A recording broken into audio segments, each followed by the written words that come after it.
이런 그 지시가 왜 내려졌다고 생각을 하시는 겁니까?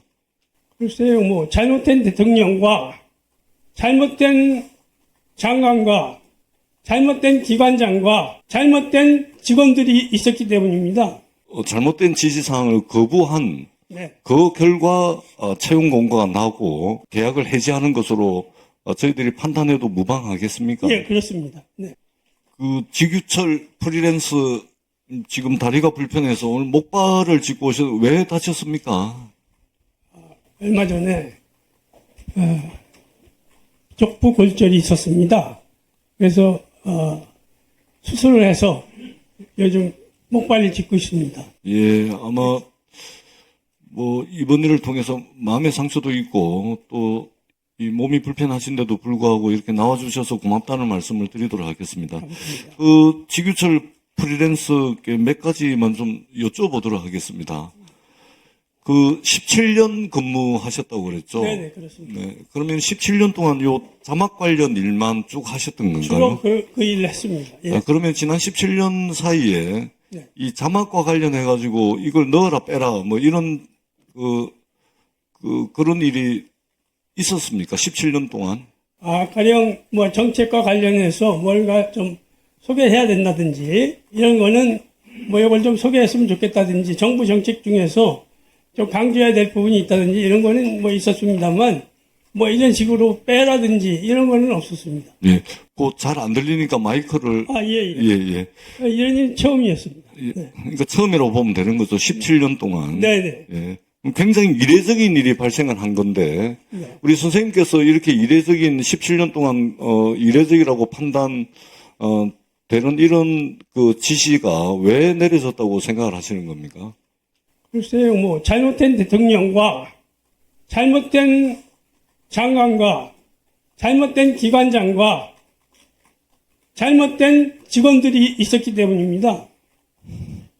그러면은 1월 2일 날 새롭게 채용하겠다고 공고가 났지 않습니까? 네네. 그러면은 이러한 채용 공고가 지시 사항을 거부하고 위헌적이고 위법적인 계엄 상황에 대해서 잘못된 지시 사항을 거부한 네. 그 결과 채용 공고가 나고 네.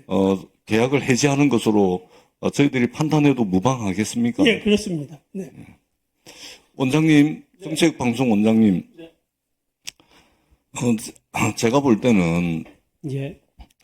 그 문체부든 정책방송원이든 간에 네. 위헌적이고 위법적인 이 계엄 상황에 대해서 적어도 손톱만큼 반성을 하시고 네.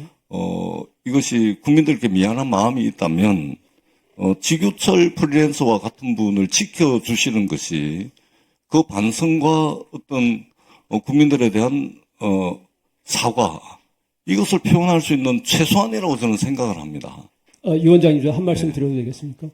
예, 말씀하시죠. 저희가 이 건 때문에 그 공고를 낸 게 아니고, 저희가 매년 새로운 시즌이 시작이 되면, 그때는 그 프리랜서 공고를 내고, 그리고 다시 계약을 하고, 이제 진행을 하는 그런 프로세스를 지금까지 쭉 진행을 했고, 16년 동안 그 프로세스 속에서 우리 지교철 선생님께서 일을 하신 걸로 저는 알고 그러면 있습니다. 16년 내내 1월 2일 날 채용 공고를 내고 다시 재계약을 하고 그거는 아니고요. 네. 이제 프로그램에 변동이 있을 경우에 그렇게 이제 저거를 내는 거죠. 근데 이번에 이제 저희가 그 프로그램에 약간 변동이 있는 게 프로그램 뭐 구성이라든가 이런. 네, 좋습니다.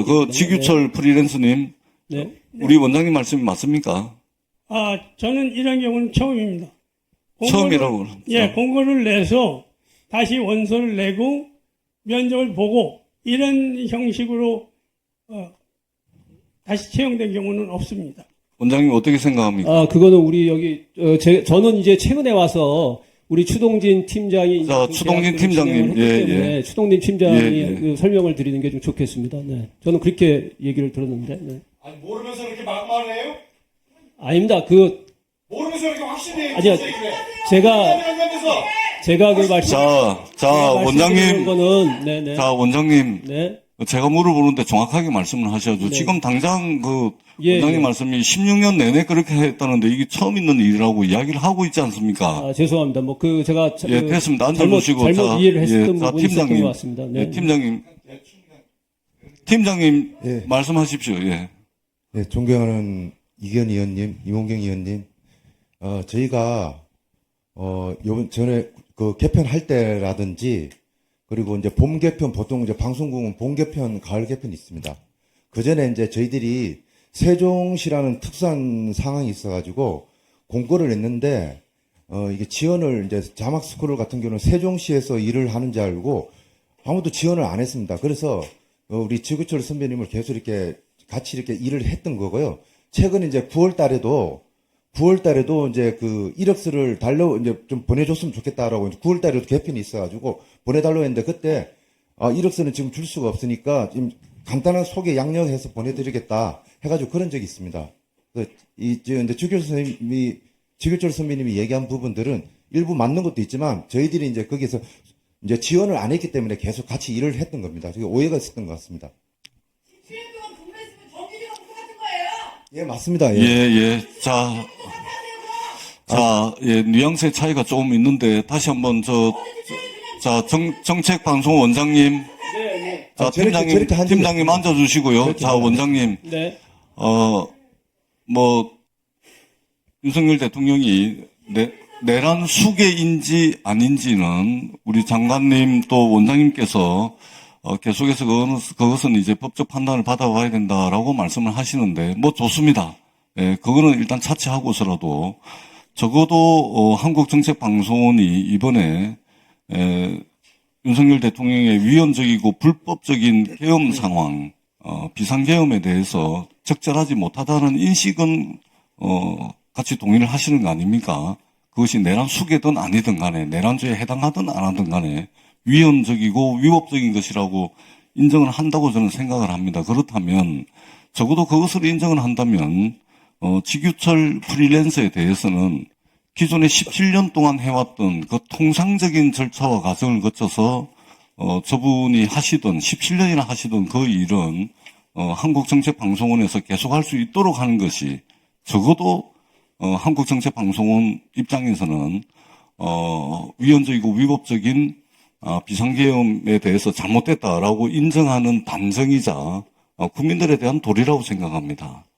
그런 차원에서 통상적인 절차와 과정에 따라서 이전에 해왔던 식으로 지규철 프리랜서가 하던 일을 못하게 된다든지 또는 여러 가지 의문점을 낳으면서 결국은 방송원을 떠나야 되는 이런 일은 있어서는 안 되지 않겠습니까? 만약에 그렇게 된다면 방송정책연구원의 어떤 진정성 이런 것들을 의심받을 수밖에 없습니다. 그래서 저희 문체위는 이것은 야당의 입장이 아닙니다. 문체위 입장에서 이 부분 저희가 그 결과를 유심히 지켜보겠다 이런 말씀을 드립니다. 네, 알겠습니다. 예, 이런 말씀을 유념을 하셔서 지규철 프리랜서의 명예에 또는 위헌적이고 위법적인 것에 저항했던 한 사람이 희생되지 않도록 원장님께서는 각별히 챙겨봐 주십사는 말씀을 드리도록 하겠습니다. 여러분들은 지금까지 이런 이슈들을 보게 되면 어떤 생각이 드셨나요? 제가 항상 여러분들께 뉴스만 평소에 잘 챙겨보셔도 돈이 된다. 돈을 벌 수 있다고 말씀을 드렸는데요. 그 이유는 제가 지난 5월 초에 여러분들께 뭐라고 말씀을 드렸죠? 지금은 정부가 주목하고 있는 K푸드에 관심을 가져야 한다. 뉴스만 보고 끝내지 마시고 투자 쪽으로 한번 생각해 보셔야 한다. 라고 말씀을 드렸습니다. 그리고 나서 이런 썸네일들을 뉴스를 통해서 많이 보셨을 텐데요. 이렇게 정부가 정책으로 밀어주는 산업이 이슈가 됐을 때 정보에 민감한 부자들은 어떻게 생각할까요? K푸드 관련주는 뭐가 있는지, 어떤 종목이 나에게 돈을 벌어다 줄 수 있는지를 생각한다고 말씀을 드렸죠?